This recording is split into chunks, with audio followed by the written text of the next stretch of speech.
皆さんこんにちは。こちらはタスカム122 M3 です。発売は1993年。当時の定価は14万円でした。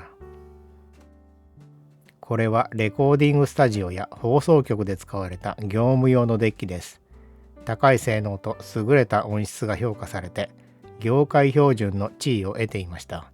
今回はこのデッキの性能を詳しく見ていきます。このモデルの主なスペックは次の通りです。シングルキャプスタンの3ヘッドモデルです。民生用のハイエンドモデルに比べると地味に見えます。ヘッドは特性と耐摩耗性に優れたコバルトアモルファスが採用されています。このヘッドは録音ヘッドのアジマスの調整ができる独立鍵化型です。ドライブは DD モーターですがクォーツロックはついていません。バイアスは左右独立して調整できる形になっています。アナログ式の VU メーターを使って精度の高い調整が可能です。テープスタビライザーがついています。業務用モデルについているということは効果があるのでしょう。前回は修理する様子をご覧いただきました。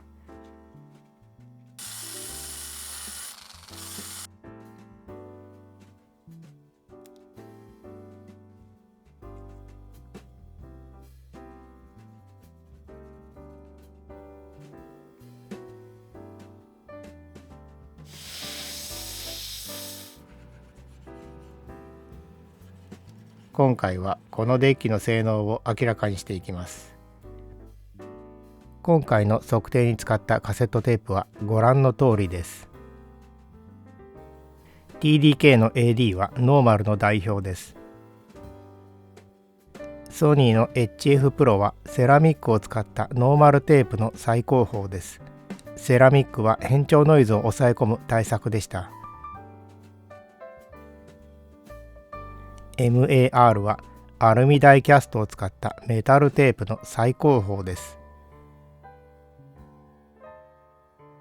こちらは実測上の変調ノイズが最も小さかったマクセル XL2 です。これと比較していきます。それでは測定結果を見ていきます。まずは各種テープの周波数特性です。カセットテープの周波数特性は録音レベルによって変わります。これは録音レベルをドルビーマークに合わせた結果です。ノーマルテープの広域が 9kHz 止まりです。メタルとハイポジが同じ性能で 13kHz までしか伸びていません。ノーマルとメタルの性能が出ていません。ノーマルは 13kg でメタルは 16kg まで伸びるのが普通でした。低域が切られていて再生限界は 35Hz です。こちらはメタルの録音レベルをプラス 4dB 高くした結果です。広域が落ちてノーマルに近い形になっています。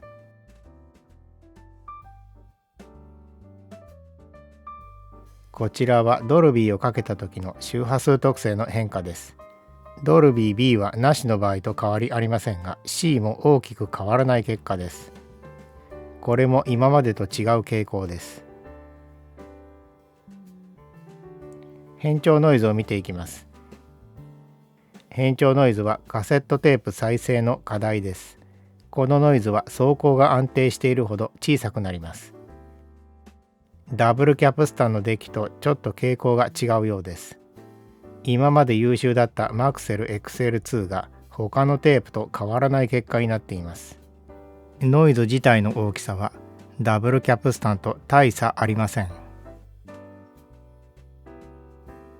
ヒスノイズを見ていきます。メタルが小さいのは今まで通りですが、他は大差ない結果です。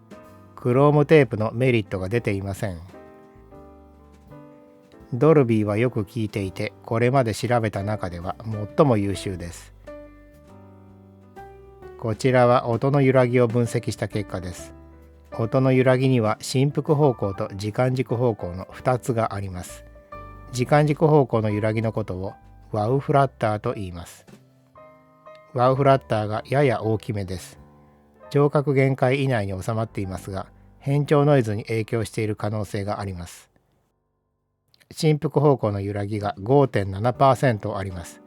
ここは 4% が普通でしたから、テープ走行に若干不安定な要因があるようです。出力インピダンスを見ていきます。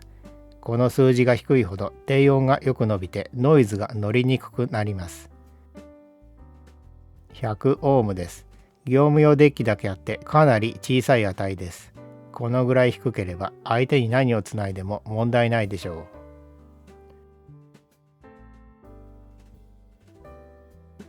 このデッキの音を聞いてみましょう。今からお聞きいただくのは次の音です。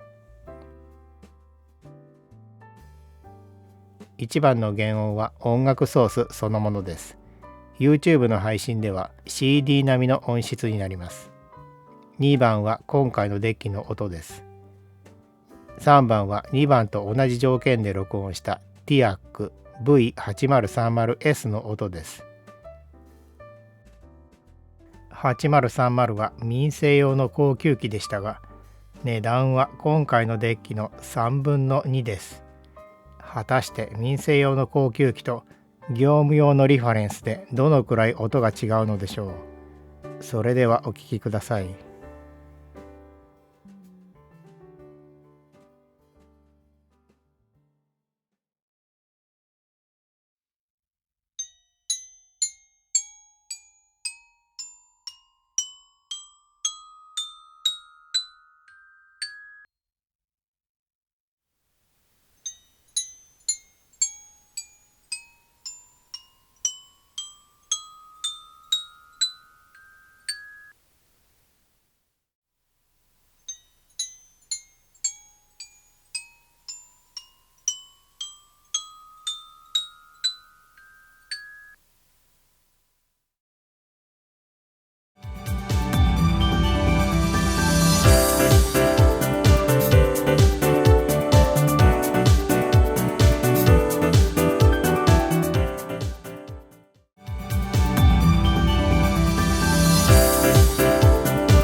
音楽室の古いピアノにもたれ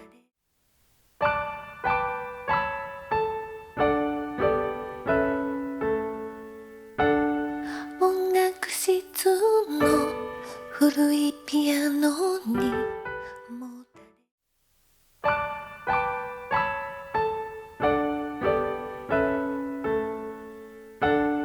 音楽室の古いピアノにもたれて